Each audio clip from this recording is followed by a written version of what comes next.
Okay, so I think we're live. Hey there, everybody.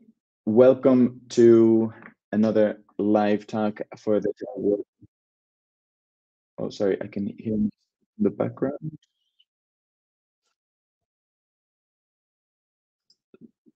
Okay, so I think I have a live stream in the background. Yeah, okay.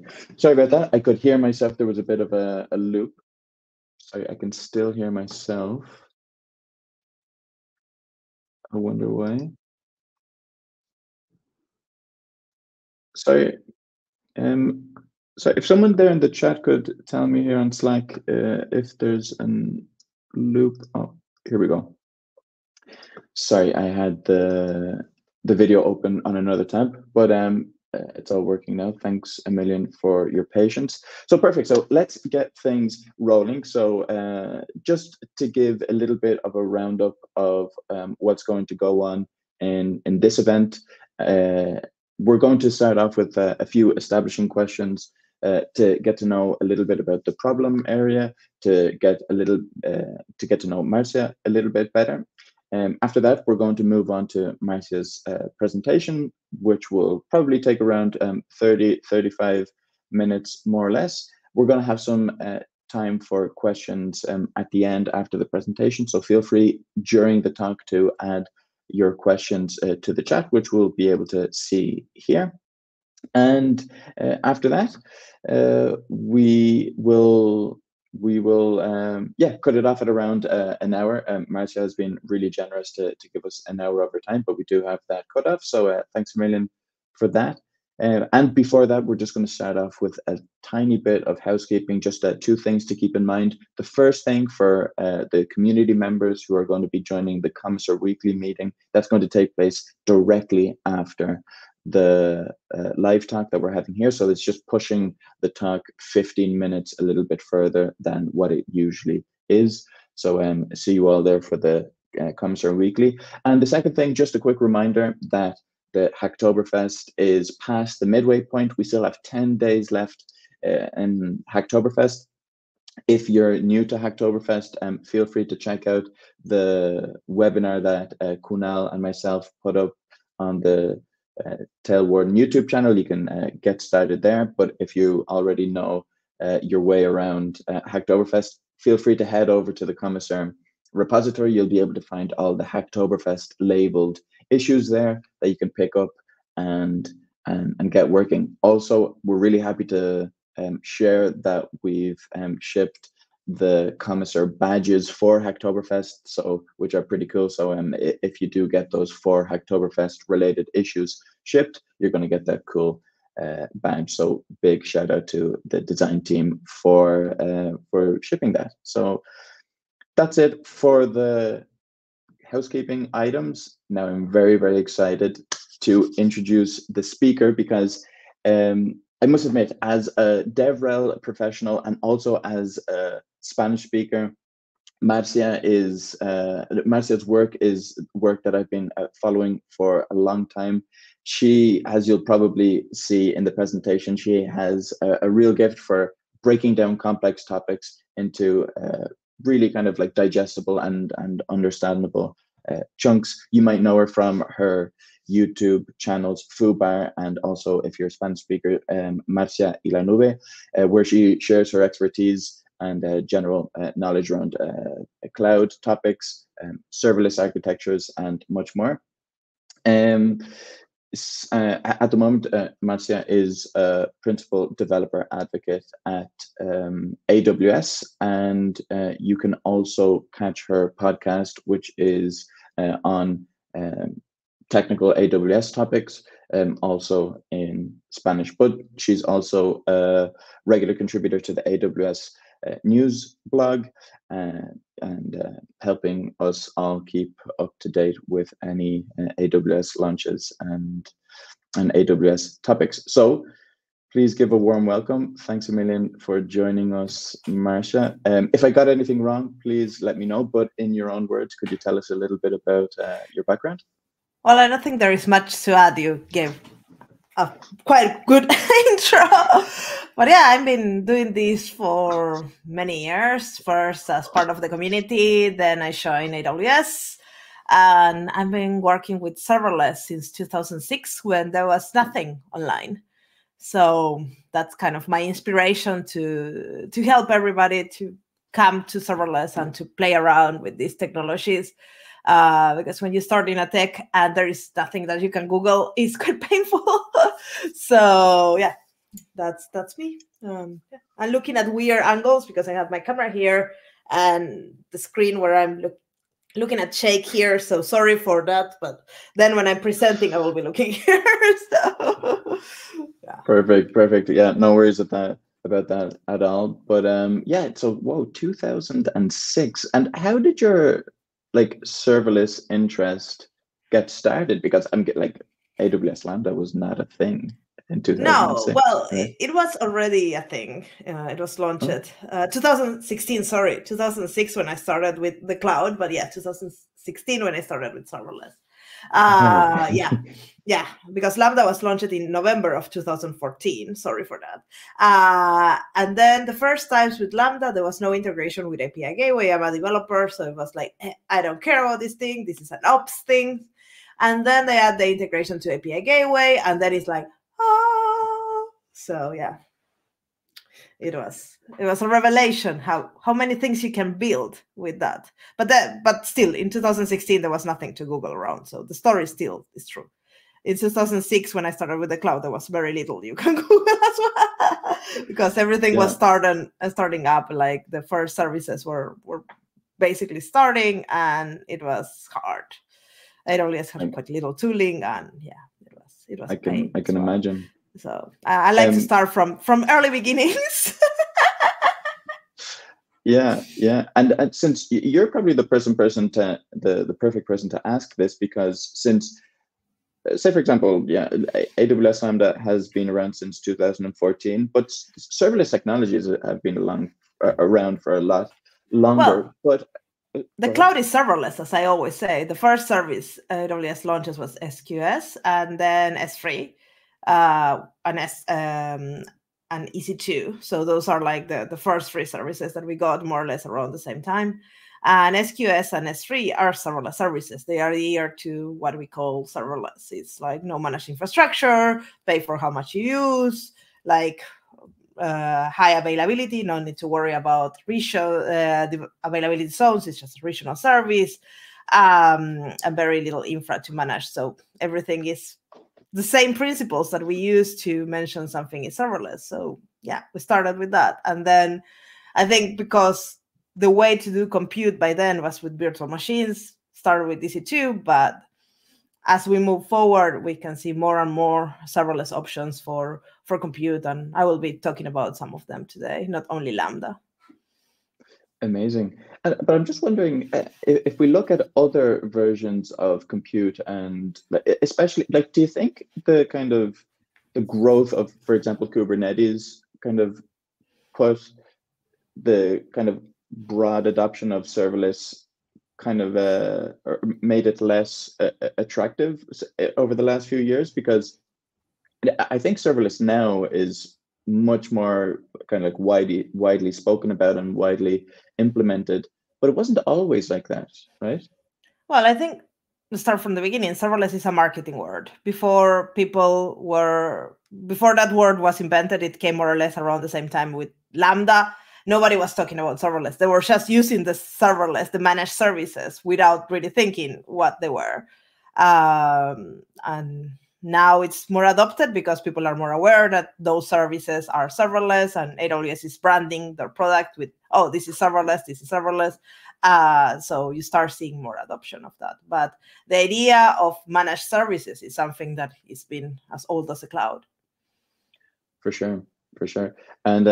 And I think, yeah, they definitely, for relatively newcomers onto the scene like myself, the kind of like wider just kind of awareness of serverless comes from people like yourself who do a lot of work covering serverless and creating serverless content. And I was just wondering, if I look at your YouTube channels and the content that you put out, is there any particular AWS managed service that you enjoy covering the most, or like playing around with the most? Because if I look at like the latest stuff that you put out, of course you cover Lambda and a good deal. Kinesis Streams is also the thing is that widely. To build an application using managed services, you need to have multiple different services. So for me, these services are like Lego blocks.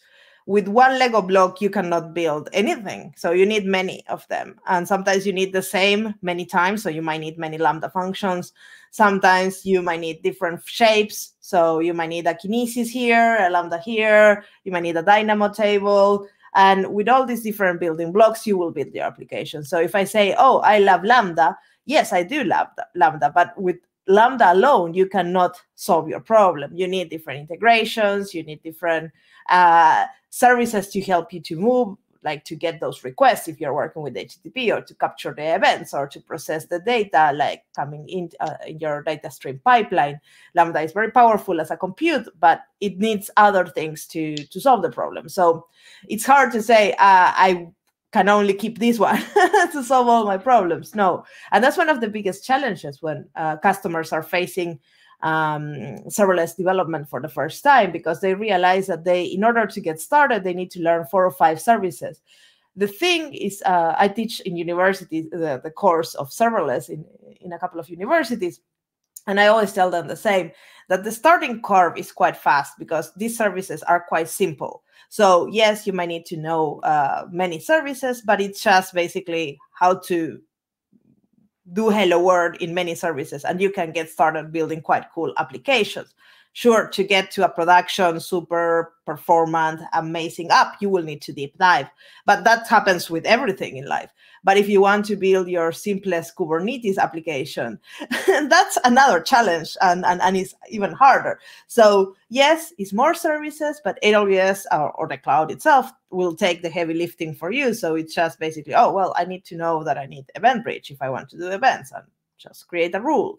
So it's a small concepts, little things here and there, and then you can get started.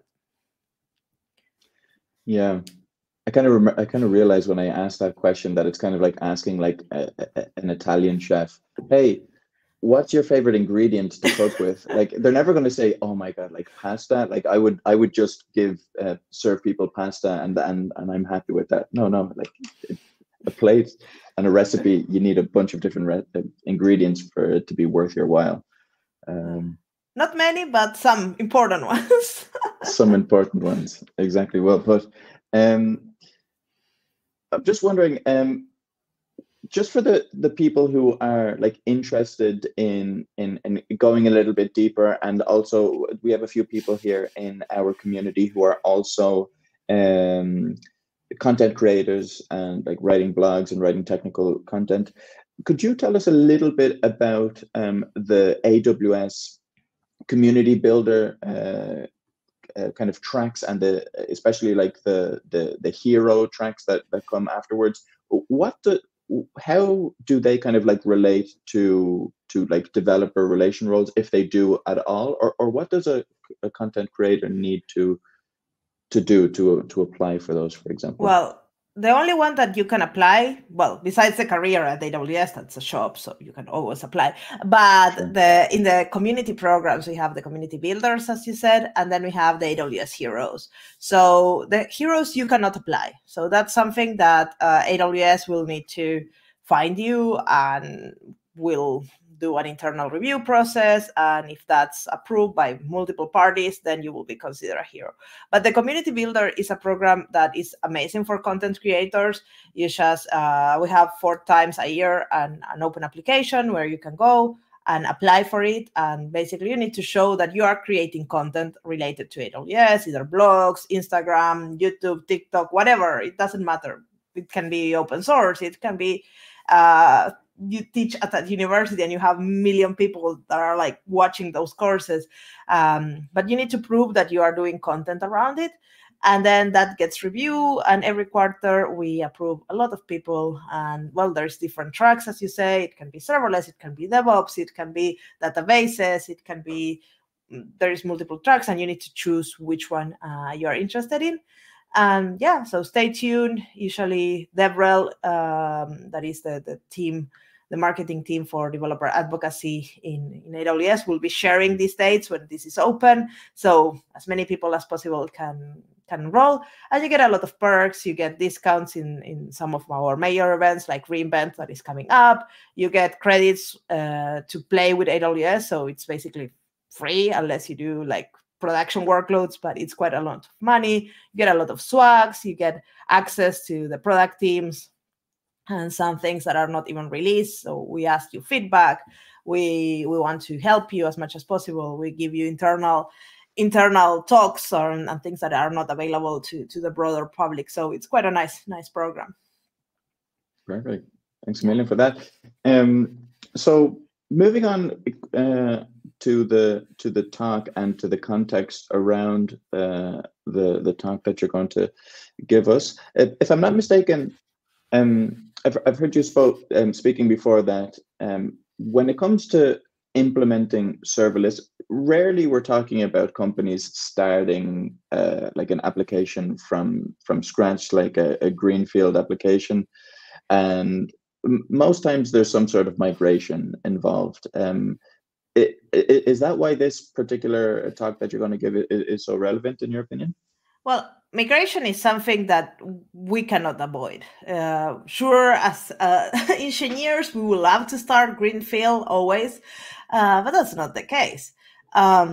So sometimes we are on premise, or we are just a developer building something in our home and hosting it in our, I don't know, under our table, and then we want to take it to the cloud, or we want to sell that product somehow, or we want to scale it. And there is so many reasons why developers will start with a web app, because it's a natural thing. It's what you will find the most of YouTube demos on how to build your web application are on building it either on premise or on computer under your desk.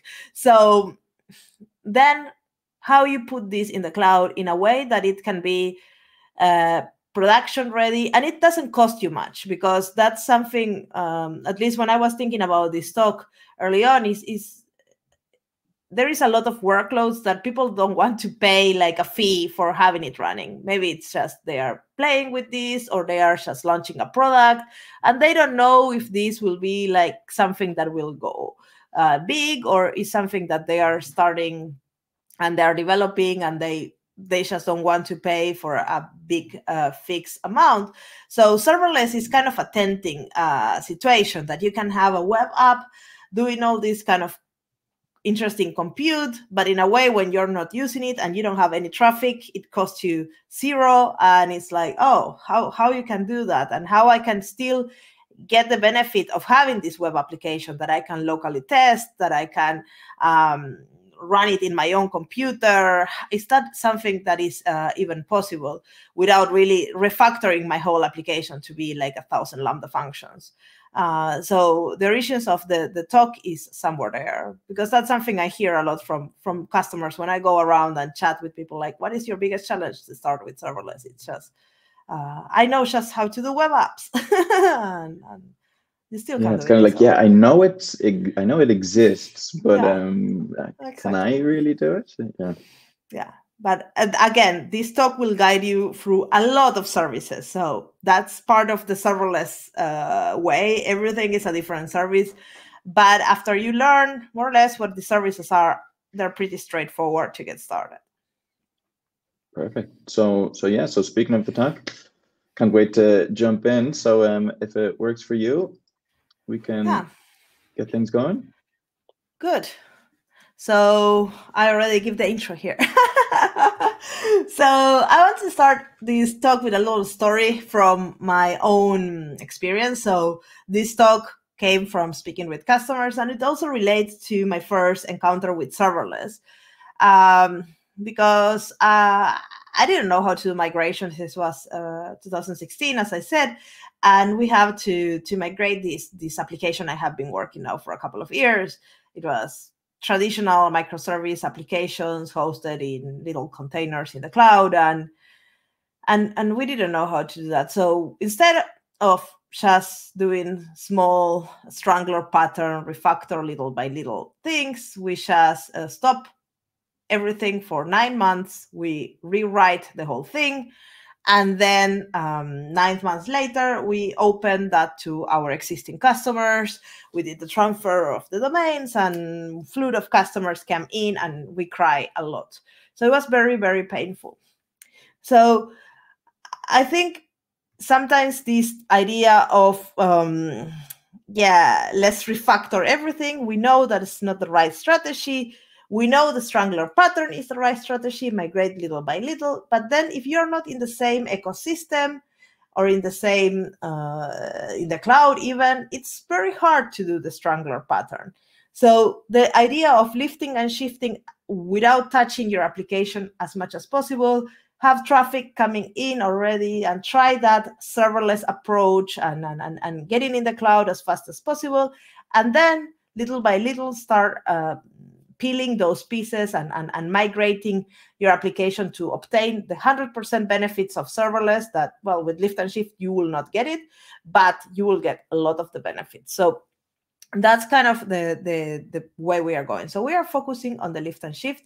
And because I want to show you how to migrate a full application, we are going into the different bits that a normal web application has: a database, a backend, a front end, a part that has authentication and authorization, and a little bit of storage. So we are going to check how all these different bits and pieces can be migrated to the cloud. For this demo, I already presented myself, so I will skip this one. For this demo, I'm doing the typical MERN application: Mongo, Express, Node, and React. So the application looks like this. It's a very simple e-commerce. You can see it's on-prem in my local host. And most of the operations that you see in here are happening in the backend. So all the filtering and things like that are done in the backend. I can buy some products. There is remove them from the cart. You know, all the typical things that you can do in an e-commerce. There's a user that is logged in. So basically, when they purchase some products, there is no Stripe or anything configured. It's just test. The user can see the history of the orders that they have done. They can log in, log out, and they can upload their own products if they want to. So as I said, this is the typical application. And a lot of the things I'm going to show you here are 100% only for this architecture. It can apply to other architectures because most of the services are quite agnostic of the frameworks that you're putting on top. So for the database Mongo, I have it in my machine, in this case, running on a container. Then the server is Express and Node.js. Again, a little instance running on my machine. And the web front is a React.js pointing to the server to do some API calls. And in my case, when I started playing with this, everything was localhost, but it could be exactly the same if you have it on premise. So as any migration, there is requirements. So it's important for a demo migration that I also put some requirements, because if we don't have requirements, then we can do whatever we want. And that's not the challenging part. So I'm a serverless expert, so I wanted to have an environment that scales to zero, because that's what customers were telling me, that they want to scale to zero as much as possible. They don't want to pay for idle. They don't want to, that's something that it was a big no. And they want to scale up automatically, and that should be pretty straightforward. They want it with no operations, that it just happens. If they put this website or e-commerce and they put some product on Instagram and that product becomes viral, they want that the product is able to scale up without them worrying too much. Configure as little infrastructure as possible. The audience for this migration is developers. Developers are not interested in hard, complicated networking in the cloud, setting complicated instances in the cloud, worrying too much about how the whole infrastructure in the cloud is. We want to make that as small as possible. Then we don't want to worry about the availability of the application, meaning that we don't want to think about how many replicas of our application we need to have, in which availability zones. We just want to put it in the cloud, and the cloud will take care of making sure that our application is available all the time. And then again, this is a lift and shift. So we want to make as few changes to the code as possible. So let's start with the database. And the database is a little bit cheating in the sense because I'm using Mongo. I have it Mongo in my in a container in my computer. And if we go through the serverless alternative of Mongo, it's Mongo Atlas. So this is extremely simple migration. You just create an Atlas cluster. You can get one for free with a small connections and size, but that's for testing purposes and for small production workloads work quite nice. And basically, you just create the cluster, you get the data from your local database, and then you put it in Mongo Atlas, and then you're ready to rock. This takes 5 seconds. So the database is done, and don't forget to change the URL in your backend application. Now let's go to the juicy part. This is the part that there is kind of a lot of questions, how you can make a serverless backend. So we have many options. We have Fargate, that is our serverless containers, App Runner, that is even more serverless container application. I will explain that in a second. And then the famous Lambda, that is functions as service, totally serverless. So let's look at our migration requirements and see how these align. So first, let's start thinking about a typical web application. So if we would like to put this in a virtual machine somewhere, we will need to have this virtual machine with operating system, the runtime, the application on top. We'll need to worry about the availability. So we might need to have multiple copies for redundancy and scale. And then we need to have a load balancer so it knows where to send the request. And then if we want to do this automatic, we will need to have some auto scaling configured. And we need to have a pipeline for CI and CD. And then you can start seeing how this becomes very complex to run on scale on premise. So then in 2006, when I started with the cloud, we released EC2. That was something quite revolutionary because the idea is not to have any physical servers. And basically, you can throw your application into a virtual instance. But again, you have to worry about the operating system, the runtime, the application, the load balancer, the auto scaling, the CI/CD. It was a lot of work for a developer. I'm a developer. I didn't care about all these things. I will expect that ops will do it for me. Luckily, in 2017, we launched Fargate, and Fargate took everything one level up. More responsibility for AWS, less responsibility for the customer. So now the customer only have to care about their container image with the runtime and the application, how to auto-scale those containers, a little bit load balancing in the front, and then the CI/CD pipeline. This looks better, but still, in my opinion, as a developer, this is quite a lot of work.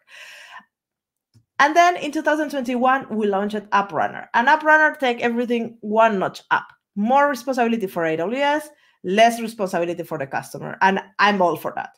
In here, you just create an application. I'm a developer, creating an application is good. And then you put it in GitHub, for example. And then App Runner will make sure that it's containerized and it's deployed in the cloud. It has multiple replications, it's auto scale. It has a pipeline for deployments, and everything is handled by App Runner. So this is my type of service as a developer and not as an operations. So if you didn't know, App Runner is a very abstracted service that allows you to create web applications and API hosting in the cloud. So here, basically, you can put front ends, you can put backends, mobile backends, APIs. And if you are using one of our supported frameworks, that there is quite many, like Node.js in our case, then you just throw your application, not containerized, into GitHub, and then App Runner will take care of everything. If you're using another framework that is not supported by App Runner, then you will need to build a container image, but that's something quite simple. An App Runner will do everything for you. So basically, as a developer team, you have two options. Put your code in GitHub with the supported runtimes, or then use the container image. And then you just create a connection from App Runner to authorize the access to the code, and then create permissions if you're using the container image to access that image. And then App Runner will grab that content and build a whole service for you. It will create the machine, it will provision the machine, it will create health check configuration, auto-scaling, deployment, and everything you need. And it will also add CI/CD to it. So whenever you push a new commit to GitHub or you push a new image to the repository, it will just redeploy everything. And then you get back just an endpoint that you can use in your clients. This service is not 100% serverless, so it doesn't scale to 0, but it scales quite nicely. To idle. So it's a service that I would recommend to many customers that don't want to go through the Lambda roadmap, and they still want to take advantage of this kind of almost serverless experience. And then we have Lambda, and Lambda is great, but we have heard many times that Lambda doesn't support web applications. And well, officially it doesn't, but we have built in AWS a tool that allows you to develop and put web apps on Lambda, and that's called the Lambda Web Adapter. So this is an extension that was built by internally by AWS, and you can start using it. The link is in the screen, and I will give you a link with a lot of links at the end of the presentation. And basically what it does, it grabs all the different requests, events coming through your Lambda function, like API gateway requests, load balancer requests, functions URL requests, and will grab those events and transform them into an HTTP event that your web application can understand. So basically, you just don't need to change your web app. You just throw it inside that Lambda function. And with that adapter, it can start working with any of the typical APIs services that AWS have. So as I said, this is an extension. It supports container images and sync packages. So this means that you can work with any runtime that you want if you just put it in a container image, and you can use any programming language. So if you want to use PHP, for example, that is not a supported runtime in Lambda, you just pack it in a container and then you're good to go. And the cool thing is that you can do local testing and local development as you're used to do with your applications. And the only thing that is when you deploy to Lambda, and then the web adapter will take care of all those HTTP to event connections. So this is a fully serverless, and it adheres 100% to our requirements. So this is a great solution. Now, when we have a backend, we need to have an API. So if you are using Lambda, you need to think about load balancer, API gateway, or Lambda functions URLs. So all of these work with the Lambda Web Adapter, so you can pick any. And then if you're an App Runner, you already have a secure endpoint behind the load balancer. So basically, that's solved for you. But if we want to go through the API road, I just want to introduce you the functions URLs. I like them a lot because these are part of the Lambda service. They're kind of free in the sense that you don't need to pay extra for using them. And it creates an URL that you can invoke a Lambda form. So it comes with authentication, so you can put it behind a role, or it supports CORS. So we all love CORS. If you want that, it has some kind of metrics that you can understand how your application is performing and how your URL is performing. It's a very low feature solution, but for many customers, API Gateway has too many features and maybe it's a little bit costly. So Lambda functions URLs might solve that. And if you're working with functions URL, you have the similar solutions like the input payload, so you can pass something in your path. You can have different HTTP methods, or you can have query string parameters as you will have with any API. And the same with responses. And if your Lambda doesn't return a response, Lambda will infer it for you and just return it. So this is something that is very natural to work with. And the cool thing of Lambda functions URL is that it has the same limits as Lambda, 6 megabyte payloads, up to 1,000 transactions per second in a default account, and then you can increase that to tens of thousands, and then the 15-minute timeout. So for example, if you are building something that is returning a buffer and it has a streaming, for example, this is quite cool because you can do it for 15 minutes. If you're using API Gateway, it only has a 30-second timeout. So now we have migrated our backend. We can either do it with App Runner if we don't care the cost for being idle, or with the web adapter and the Lambda functions URL. And now it's time to start migrating our web app. And for that, we have a couple of options that are quite serverless. The first one is Amazon S3 and CloudFront, and the second one is Amplify. So Amplify is a little cheating here, because when you do hosting and you want to host your web application, it's using S3 and CloudFront in the background.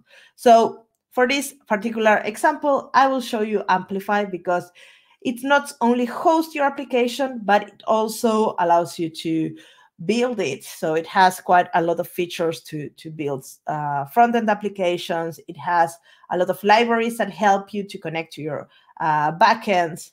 It has tools to ship your applications. Basically, you can, as we are seeing, we are hosting it. We are going to use the CI/CD. It has a lot of, if you want to have multiple stages, it's pretty easy.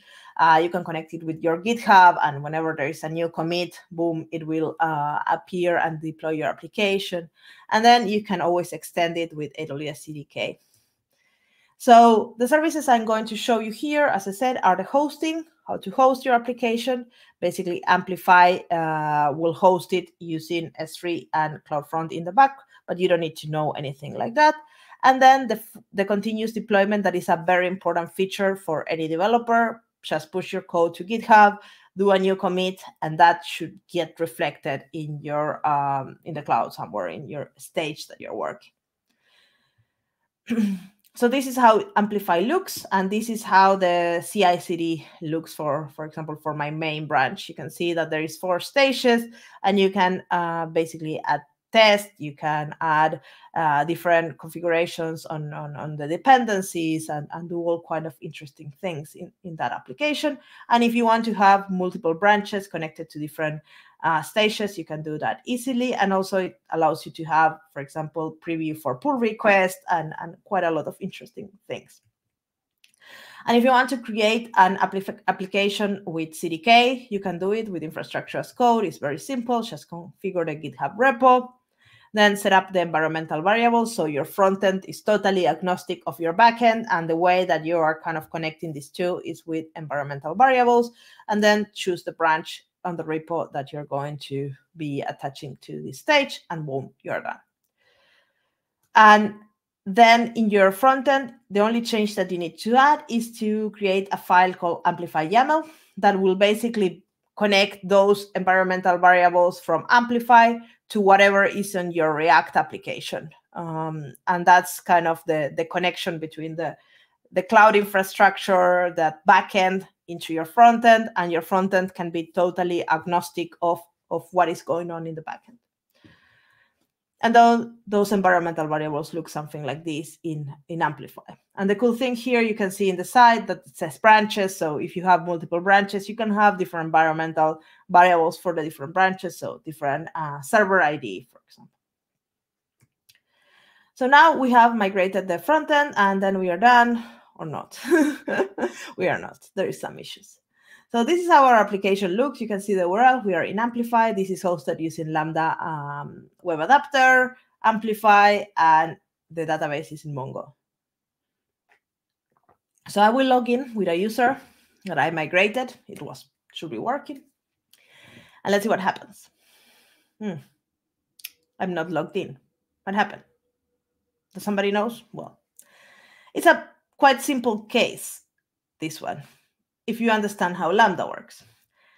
Lambda is a stateless service, meaning that for every call, it will start a new environment. So when we do the login, because we have not changed the code, our application was saving the session in the server memory. And because when we want to get the products or get the menu that it should be displaying now you're logged in, it will execute a new Lambda function that doesn't have that session in the memory. So our functions are stateless. They don't share this session. They don't share this memory at all. So we need to change that, and we need to solve that problem. So there's many ways to solve that problem. One way is to create your own authentication microservice that will host that session and will do that outside of your service. Another one is to use like a ready solution, like putting a little memory database in front of your Lambda function and storing all your sessions there. And then you can use some managed authentication service that will help you out.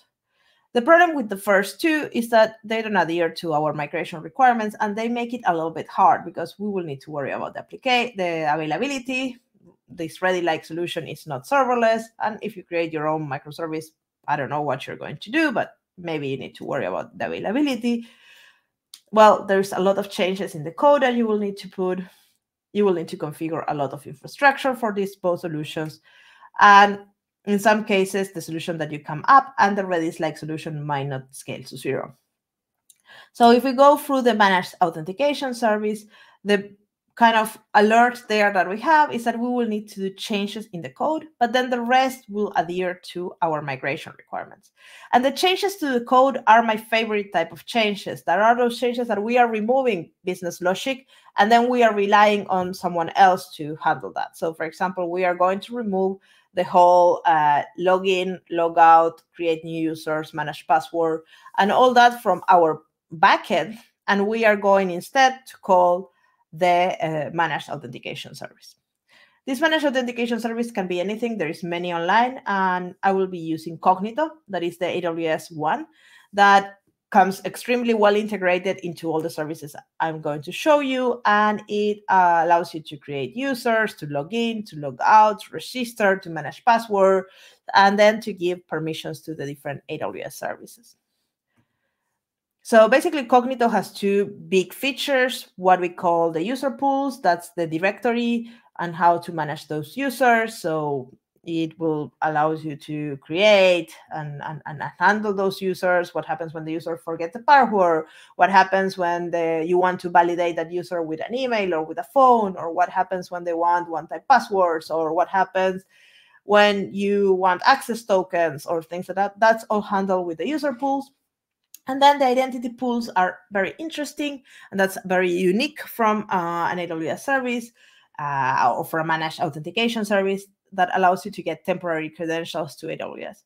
And you might be wondering, Marcia, why I want to give my users temporary credentials to AWS? Well, if they need to use any service in AWS, they need to have permissions. So for example, if they need to upload an image to S3, for example, to create a new product, as we have in our example, they will need to have credentials to access and to put images in S3.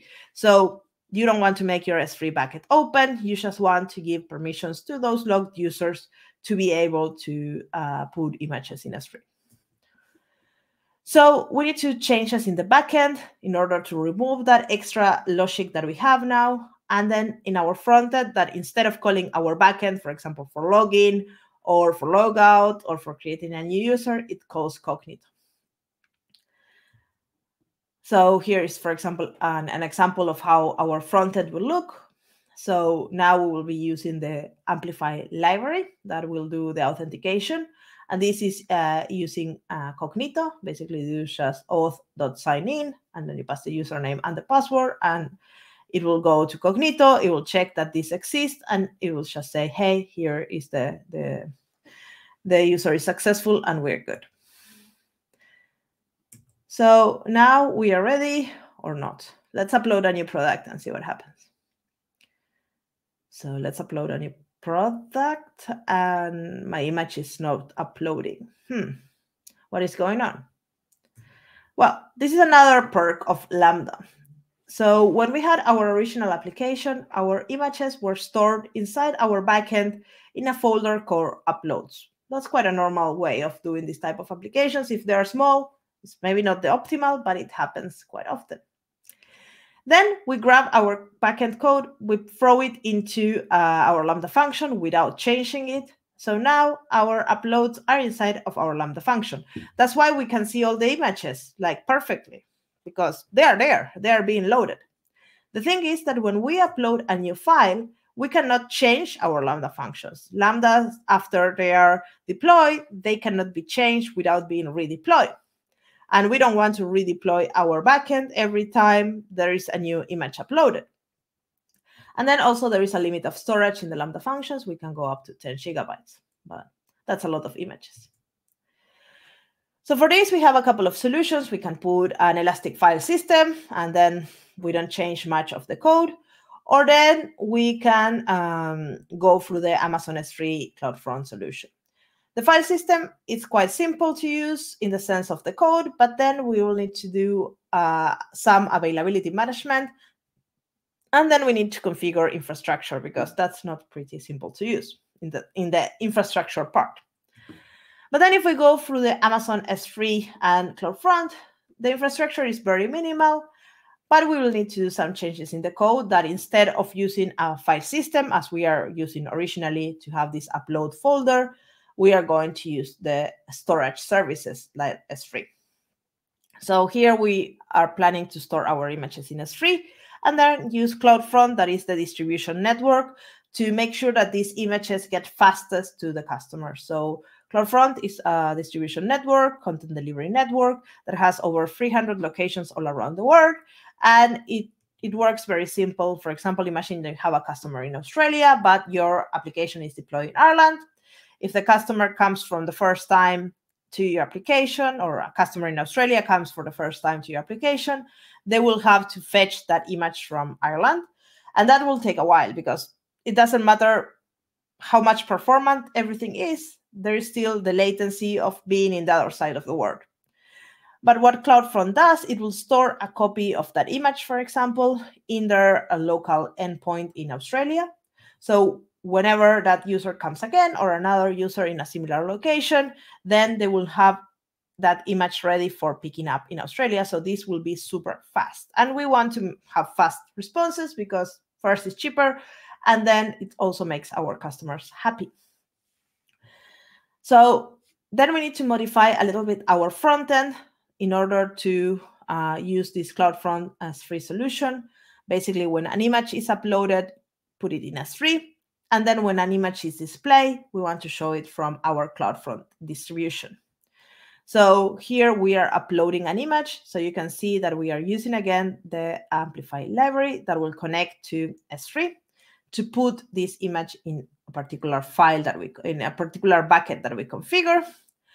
And then we can create a new, in React is called like a new object that we are going to use whenever we want to show an image. Instead of showing HTML image, I will be using a CloudFront image that will grab that image information and show it from the build, from the distribution. So in this case, I just, every time I have an image, it's just using this component, and I don't need to think much, and it's quite simple to use. And all the images in my application I'm being distributed from CloudFront. So they're very fast.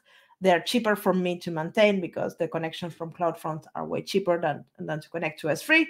And it's a very experience for everybody. So this is the solution now that is being deployed into the cloud. You can see that we are using Amplify. This is the site. Everything is quite snappy.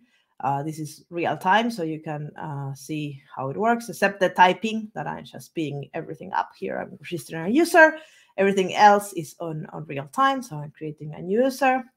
I'm confirming this user with a verification code. This is all handled by Cognito. And now I can log in, and you will see now that the login is successful. You can see that the menu changed, and I can upload images and do everything that I'm expected to do in this application. So it's pretty nice, and it just works quite fast. So if I want, I can sort, and all those sorting is happening in the backend against the database in this case. So we can just add to cart. We can purchase the item. And then we can see that the item has been purchased. If we check the history, it should be also appearing that there. So it just looks as we want. So a couple of things I always get when working with serverless is that it's not performant, that it's slow, that it sucks. It's great for from the cost perspective, but it's very bad. I will tell you, no, I did some performance analysis here from the front end. For that, I use a page called Page Speed Insights that return how the application performs. And then from the backend, I ran quite a lot of load tests using Artillery to understand the performance of my backend. And also an important thing when we're working with serverless is understanding the scaling and the bottlenecks. That's something it's always good to understand when you're working with so many different services. So this is the Page Speed Insights. So I'm running this against that Amplify. Don't check the mobile because it's not optimized for that. But for the desktop, that is what I optimize for. The performance is very, very good. And the backend checks, I have them in a YouTube video. You can check them there. I will give you the link at the end. But I ran a lot of load tests that look like this, that are against the API directly. So this is not testing the front end, this is testing the back end. And then I can make sure that everything works pretty well. So more or less, we have achieved all our migration requirements. If we are working with the Lambda solution, our environment will scale to 0 and scale up automatically. It will scale up to what you have tested in your load test. There is some limitations. Mongo, the free tier, has some limitations with the connections, and you might find some challenges with that. So it's good to do some load testing. If you don't want to use Mongo and you want to use some AWS service, that's something I will show you in the videos I will share with you, that how you can migrate out. Then if we configure quite little infrastructure, it seems like there is a lot of services, but really it's just saying use this service with this thing, use this service with the thing. There is not much networking. There's nothing networking. There is no instance. There is no real bits of infrastructure that we have configured here. We don't have to worry about the availability. Everything is handled by the cloud, and the code has suffered quite little changes, and the changes that it has suffered is mostly removing code and pointing it to some other service that will handle that. So what's next? Now you can do the strangler pattern, refactor the product API, for example, and see how you can make it better. Or you can add event-driven aspects. So when you upload an image, you can optimize it or do whatever you want. When you upload an image, it can tell, when you have a new order, you can basically start the ordering process using event-driven. Or you can extend your application, add more features to it. Now have the whole shipping or whatever you need, and add it as a serverless component. So as I promised, this is the link to all the materials. There is around 30 videos here where I take you through all the migration in more detail, more slowly. Then we also do the App Runner and the Lambda migration, and we do a Mongo to Dynamo migration. So there is quite a lot of steps in here and optimizations that you can do. So that's a link to save if you want to learn more. And yeah, that's it. I don't know if somebody's brain exploded, but that's a lot of information for.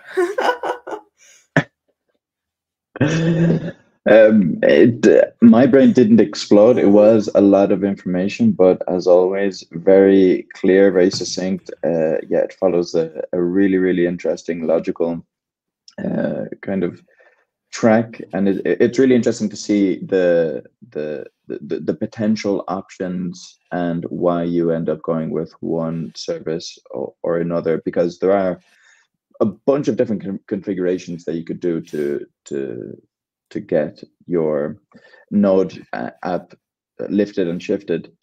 But speaking of one of those options that you went for, especially for the MongoDB Atlas, I just had a quick question of would there potentially be any performance issues with the database being outside of your AWS environment, or what could a database option like an in-house AWS option be for that? I think if I will have if the time to do a migration, I think the best option is to go with Dynamo. In these links that is in the screen, you can see how I do it and why. because you invest the time to migrate your database from Mongo to Dynamo. It takes a time, and you will need to then refactor the code. But the good thing with Dynamo is that it has this single-digit performance. So basically, you are inside the same account, same region, same everything, and it just works. It scales up with no limits, so that's pretty cool. But the Mongo option is not bad at all. It just Mongo Atlas. It allows you to select if you want to have it in an AWS networking. It allows you to pick the region. So if you pick a region that is the same that your application that you are deploying, it will work pretty neat. The main problem with the Mongo connections, the Mongo solution, and this is not a problem of Mongo Atlas itself, it's a problem of the database itself, is that it has a maximum amount of connections. So basically, every time you work with that database, you need to connect to that database. If you are in a ephemeral environments like Lambda, that you have so many functions running at the same time, you might hit that connection limit pretty fast.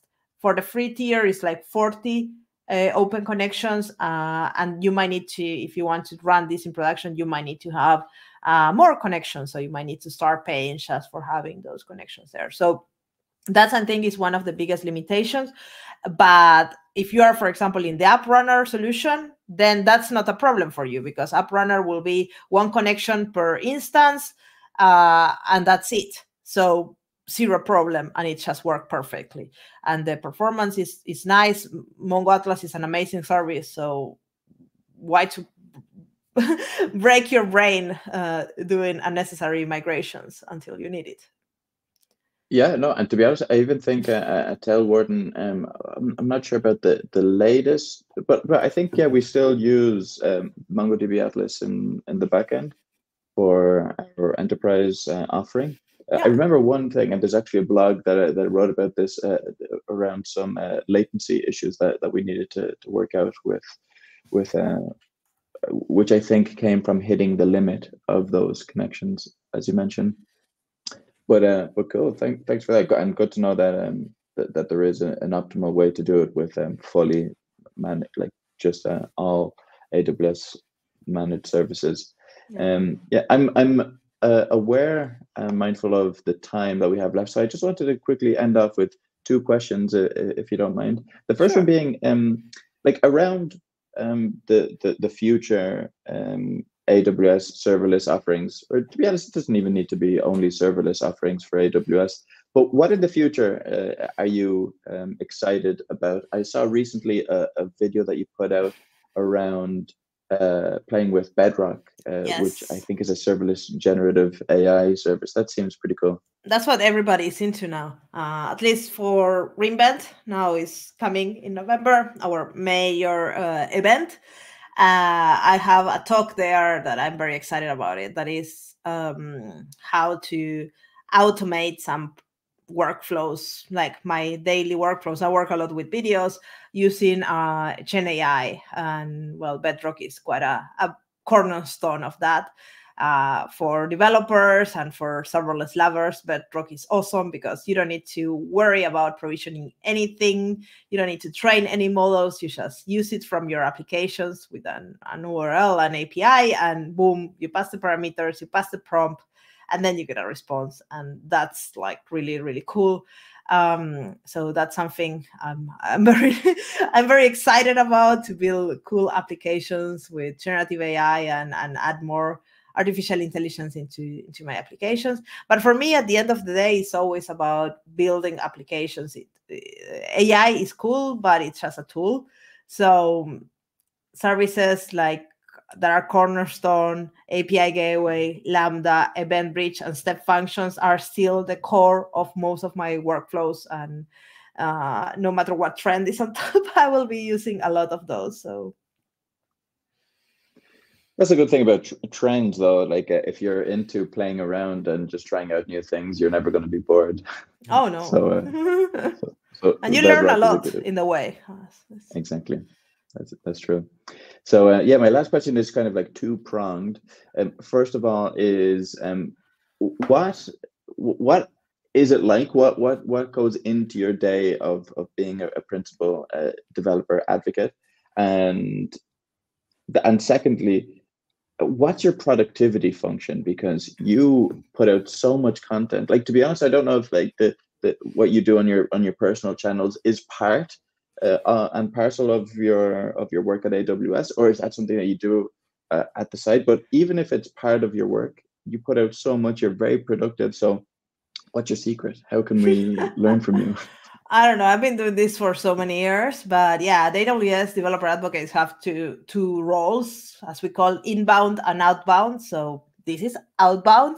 Everything that you see from me in the world is outbound. So creating content, delivering the content, and putting it in all kind of forms is outbound. And then we have the inbound part that is as important. That is listening to all you guys, all your feedback, and sharing it with the service teams. We work closely with all the features. So whenever we are planning a new release, developer advocates are involved in that process because we are the voice of the builders. So we know your pains. We try to understand what is in your mind, and we fight the service teams as we were you. Like saying, no, this is a horrible idea, don't do this, or this is quite cool, but maybe you should do this and that. And so that's quite a big chunk of our workday, meeting PMs, working with service teams, reading documents, and all these things. And the more principal you are, the more of that you have to do. But yeah, I love creating content. So I have been doing this for many years. I have a whole pipeline on how I do my content and how I orchestrate it and how I build it. So it's not, I don't know. I just show it so much, but yeah, everything is part of my work. So whatever you see out there, it luckily counts as work. I'm very privileged. Very, very cool. And yeah, well, I'm kind of interested to learn more about like that pipeline and to know exactly how you organize it, because yeah, it's the content is just usually you're only getting a bit of quality or quantity without the quality, but in your case we get both, so it's really, really nice to see. So thanks a million for doing that and for putting out that incredible work. That the white hair also help for that. You get the experience under your belt. Exactly, there really is no substitute for it, right? Like your content, like, because yeah, like someone like me who's just been around here for 2 to 3 years in the cloud space, like of course I would love to like have a magic wand and increase the quality of the content, but there's no workarounds. That's going to come only with time, with experience, and with lifting and shifting a lot of apps. So so perfect, Marcia. Thanks a million. This has been really, really educational. I've taken a bunch of notes here, and I can't wait to jump into the links that you shared. Thanks a million for taking your time. And anything else you want to mention before we head off? No, if you happen to be in re:Invent this year, just come and say hi. I will be around the Serverless Espresso, and I have a couple of talks, and I'm always very happy to meet people. So if you are going there, then just come and say hi, and I will leave you the link in the private chat of StreamYard for this material. So if you want to share it around, just, I don't know, do the magic and put it in the description or wherever you put all the info. But maybe that's where people want to head up and learn more about all these migrations. Ideal. Perfect. Thanks a million for that. Yeah, later on today, I'll upload this recording with all the links. So yeah, Marcia, thanks a million for taking the time. Have a great day, and see you at re:Invent, hopefully. Yes. See you. Thank you, everybody. Bye. Bye-bye.